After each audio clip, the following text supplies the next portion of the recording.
شروع اللہ کا نام لے کر جو بڑا مہربان نہایت رحم والا ہے۔ سب طرح کی تعریف اللہ ہی کے لیے ہے جو تمام مخلوقات کا پروردگار ہے، بڑا مہربان نہایت رحم والا، انصاف کے دن کا حاکم۔ اے پروردگار، ہم تیری ہی عبادت کرتے ہیں اور تجھ ہی سے مدد مانگتے ہیں۔ ہم کو سیدھے رستے چلا، ان لوگوں کے رستے جن پر تو اپنا فضل و کرم کرتا رہا، نہ ان کے جن پر غصے ہوتا رہا، اور نہ گمراہوں کے۔ آمین۔ شروع اللہ کا نام لے کر جو بڑا مہربان نہایت رحم والا ہے۔ الف لام میم۔ یہ کتاب یعنی قرآن مجید، اس میں کچھ شک نہیں کہ اللہ کا کلام ہے، پرہیزگاروں کے لیے رہنما ہے، جو غیب پر ایمان لاتے اور آداب کے ساتھ نماز پڑھتے اور جو کچھ ہم نے ان کو عطا فرمایا ہے اس میں سے خرچ کرتے ہیں، اور جو کتاب اے پیغمبر تم پر نازل ہوئی اور جو کتابیں تم سے پہلے پیغمبروں پر نازل ہوئیں سب پر ایمان لاتے اور آخرت کا یقین رکھتے ہیں۔ یہی لوگ اپنے پروردگار کی طرف سے آئی ہوئی ہدایت پر ہیں اور یہی لوگ کامیاب ہیں۔ جو لوگ کافر ہیں انہیں تم نصیحت کرو یا نہ کرو ان کے لیے برابر ہے، وہ ایمان نہیں لانے کے۔ اللہ نے ان کے دلوں اور کانوں پر مہر لگا رکھی ہے اور ان کی آنکھوں پر پردہ پڑا ہوا ہے اور ان کے لیے بڑا عذاب تیار ہے۔ اور بعض لوگ ایسے ہیں جو کہتے ہیں کہ ہم اللہ پر اور روز آخر پر ایمان رکھتے ہیں، حالانکہ وہ ایمان نہیں رکھتے۔ یہ اپنے خیال میں اللہ کو اور مومنوں کو دھوکہ دیتے ہیں، مگر حقیقت میں اپنے سوا کسی کو دھوکہ نہیں دیتے اور اس سے بے خبر ہیں۔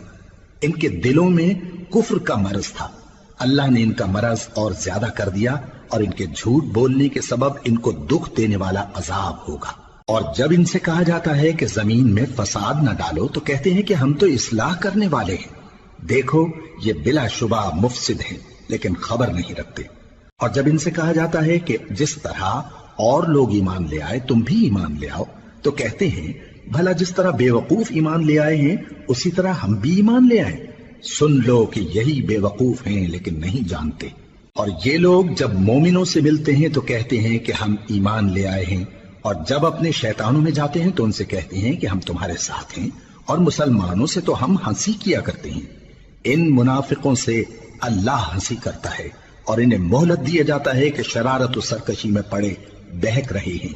یہ وہ لوگ ہیں جنہوں نے ہدایت چھوڑ کر گمراہی خریدی، تو نہ تو ان کی تجارت ہی نے کچھ نفع دیا اور نہ یہ ہدایت یاب ہی ہوئے۔ ان کی مثال اس شخص کی سی ہے جس نے شب تاریک میں آگ جلائی، جب آگ نے اس کے ارد گرد کی چیزیں روشن کی تو اللہ نے ان لوگوں کی روشنی زائل کر دی اور ان کو اندھیروں میں چھوڑ دیا کہ کچھ نہیں دیکھتے۔ یہ بہرے ہیں، گونگے ہیں، اندھے ہیں کہ کسی طرح سیدھے رستے کی طرف لوٹ ہی نہیں سکتے۔ یا ان کی مثال میں کسی ہے کہ آسمان سے برس رہا ہو اور اس میں اندھیرے پر اندھیرا چھا رہا ہو اور بادل گرج رہا ہو اور بجلی کوند رہی ہو تو یہ کڑک سے ڈر کر موت کے خوف سے کانوں میں انگلیاں دے لے۔ اور اللہ کافروں کو ہر طرف سے گھیرے ہوئے ہے، قریب ہے کہ بجلی کی چمک ان کی آنکھوں کی بصارت کو اچک لے جائے۔ جب بجلی چمکتی اور ان پر روشنی ڈالتی ہے تو اس میں چل پڑتے ہیں، اور جب اندھیرا ہو جاتا ہے تو کھڑے کے کھڑے رہ جاتی ہیں۔ اور اگر اللہ چاہتا تو ان کے کانوں کی سنوائی اور آنکھوں کی بینائی دونوں کو زائل کر دیتا۔ بلا شبہ اللہ ہر چیز پر قادر ہے۔ لوگو اپنے پروردگار کی عبادت کرو جس نے تم کو اور تم سے پہلے لوگوں کو پیدا کیا تاکہ تم اس کے عذاب سے بچو، جس نے تمہارے لیے زمین کو بچھونا اور آسمان کو چھت بنایا اور آسمان سے مے برسا کر تمہارے کھانے کے لیے انواع و اقسام کے میوے پیدا کیے۔ پس کسی کو اللہ کا ہمسر نہ بناؤ اور تم جانتے تو ہو۔ اور اگر تم کو اس کتاب میں جو ہم نے اپنے بندے پر نازل فرمائی ہے کچھ شک ہو تو اسی طرح کی ایک صورت تم بھی بنا لاؤ، اور اللہ کے سوا جو تمہارے مددگار ہوں ان کو بھی بلا لو اگر تم سچے ہو۔ پھر اگر ایسا نہ کر سکو اور ہرگز نہیں کر سکو گے تو اس آگ سے ڈرو جس کا ایندھن آدمی اور پتھر ہوں گے اور جو کافروں کے لیے تیار کی گئی ہے۔ اور جو لوگ ایمان لائے اور نیک عمل کرتے رہے ان کو خوشخبری سنا دو کہ ان کے لیے نعمت کے باغ ہیں جن کے نیچے نہریں بہہ رہی ہیں۔ جب انہیں ان میں سے کسی قسم کا میوہ کھانے کو دیا جائے گا تو کہیں گے یہ تو وہی ہے جو ہم کو پہلے دیا گیا تھا، اور ان کو ایک دوسرے کے ہم شکل میوے دیے جائیں گے اور وہاں ان کے لیے پاک بیویاں ہوں گی اور وہ بہشتوں میں ہمیشہ رہیں گے۔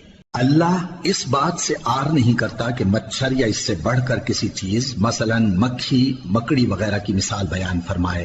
اب جو مومن ہیں وہ یقین کرتے ہیں کہ وہ ان کے پروردگار کی طرف سے سچ ہے، اور جو کافر ہیں وہ کہتے ہیں کہ اس مثال سے اللہ کی مراد ہی کیا ہے۔ اس سے اللہ بہتوں کو گمراہ کرتا ہے اور بہتوں کو ہدایت بخشتا ہے، اور گمراہ بھی کرتا ہے تو نافرمانوں ہی کو، جو اللہ کے اقرار کو مضبوط کرنے کے بعد توڑ دیتے ہیں، اور جس چیز یعنی رشتہ قرابت کے جوڑے رکھنے کا اللہ نے حکم دیا ہے اس کو قطع کیے ڈالتے ہیں اور زمین میں خرابی کرتے ہیں۔ یہی لوگ نقصان اٹھانے والے ہیں۔ کافرو، تم اللہ سے کیوں کر منکر ہو سکتے ہو؟ جس حال میں کہ تم بے جان تھے تو اس نے تم کو جان بخشی، پھر وہی تم کو مارتا ہے، پھر وہی تم کو زندہ کرے گا، پھر تم اسی کی طرف لوٹائے جاؤ گے۔ وہی تو ہے جس نے سب چیزیں جو زمین میں ہیں تمہارے لیے پیدا کی، پھر آسمانوں کی طرف متوجہ ہوا تو ان کو ٹھیک ٹھیک 7 آسمان بنا دیا، اور وہ ہر چیز سے خبردار ہے۔